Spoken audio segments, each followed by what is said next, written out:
সেখানে মানবাধিকার কমিশন কেন নাই?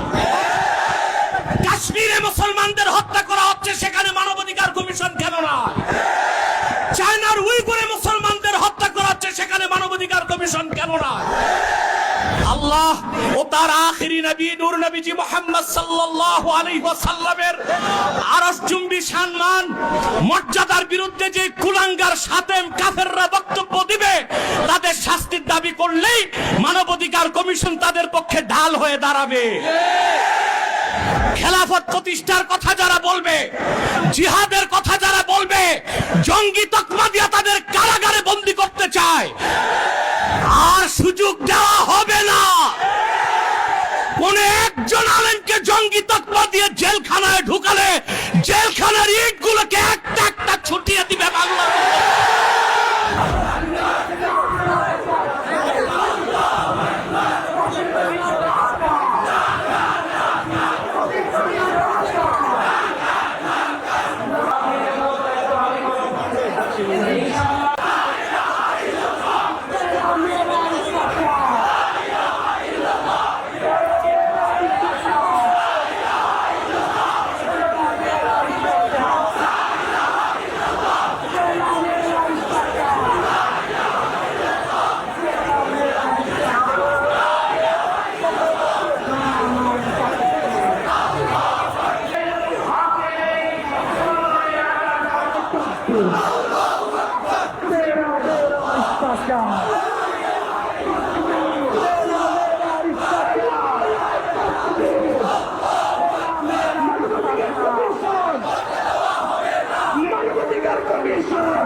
পরাজিত পতিত ফ্যাসিবাদী সরকারের ভাষা এখন শোনা যাচ্ছে বর্তমান সরকারের কিছু দায়িত্বশীলদের মধ্যে। যেভাবে 16 বছরের ফ্যাসিবাদ ভেসে গেছে, আরেকটা বিপ্লবের তরে মার্কিন দালাল যারা বাংলাদেশে মার্কিন এজেন্ডা বাস্তবায়ন করতে চাও তারাও ভেসে যাবে। প্রিয় ভাইরা, আপনারা দেখেছেন জাতিসংঘের বিতর্কিত মানবাধিকার কমিশন ঢাকায় কার্যক্রম শুরু করেছে। আমরা এটা চাই নাই। পৃথিবীর 16টি যুদ্ধ বিধ্বস্ত রাষ্ট্রে জাতিসংঘ মানবাধিকার কমিশন কাজ করে। আমার প্রশ্ন, বাংলাদেশ কি যুদ্ধ বিধ্বস্ত না স্বাধীন বাংলাদেশ? তাহলে এখানে জাতিসংঘের মানবাধিকার কমিশন কেন? তাহলে বোঝা যাচ্ছে মার্কিন দালালরা বাংলাদেশকে যুদ্ধের দিকে ঠেলে দিচ্ছে। এক সাগর রক্তের বিনিময়ে হলেও 55,000 বর্গ মাইলের বাংলাদেশের কোন 1 ইঞ্চি জায়গায় মার্কিন আগ্রাসনকে প্রতিষ্ঠিত হতে দেওয়া হবে না, হবে না, হবে না। প্রয়োজনে সাইফুদ্দিন কুতুস, রুকনুদ্দিন বাইবার্স, শাহজালাল ইয়ামানির উত্তরসূরির আরেকবার দেশের স্বাধীনতা রক্ষায় সশস্ত্র বিপ্লবের ডাক দিতে বাধ্য। আমি বলে থাকি জাতিসংঘ, United nation is nothing but A Christian club. জাতিসংঘ মুসলমানের পক্ষে কখনো কাজ করে না। অমুসলিমদের অধিকার রক্ষাই তাদের কাজ। গাজাতে বছরের পর বছর নিরীহ মুসলমানকে হত্যা করা হচ্ছে, সেখানে মানবাধিকার কমিশন কেন না? কাশ্মীরে মুসলমানদের হত্যা করা হচ্ছে, সেখানে মানবাধিকার কমিশন কেন না? চায়নার উইগুরে মুসলমানদের হত্যা করা হচ্ছে, সেখানে মানবাধিকার কমিশন কেন না? আমরা জানি মানবাধিকার কমিশন কেন। আল্লাহ ও তার আখিরি নবী নূর নবীজি মুহাম্মদ সাল্লাল্লাহু আলাইহি ওয়াসাল্লামের আরশচুম্বী সম্মান মর্যাদার বিরুদ্ধে যে কুলাঙ্গার সাতেম কাফেররা বক্তব্য দিবে, তাদের শাস্তির দাবি করলেই মানবাধিকার কমিশন তাদের পক্ষে ঢাল হয়ে দাঁড়াবে। খেলাফত প্রতিষ্ঠার কথা যারা বলবে, জিহাদের কথা যারা বলবে, জঙ্গি তকমা দিয়ে তাদের কারাগারে বন্দী করতে চায়, আর সুযোগ দেওয়া হবে না। কোন একজন আলেমকে জঙ্গি তকমা দিয়ে জেলখানায় ঢুকালে জেলখানার ইটগুলোকে একটা একটা ছুটিয়ে দিবে বাংলা।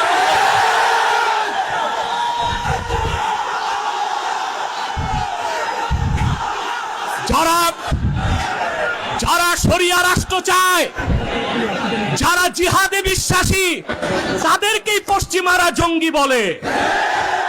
আর যারা বুলেট নয়, ব্যালটের পূজারি, ওইসব পীর আর মৌলবীদেরকে পশ্চিমারা মডারেট মুসলিম বলে। তারা মডারেট মুসলিম না, মুনাফেক মুসলিম।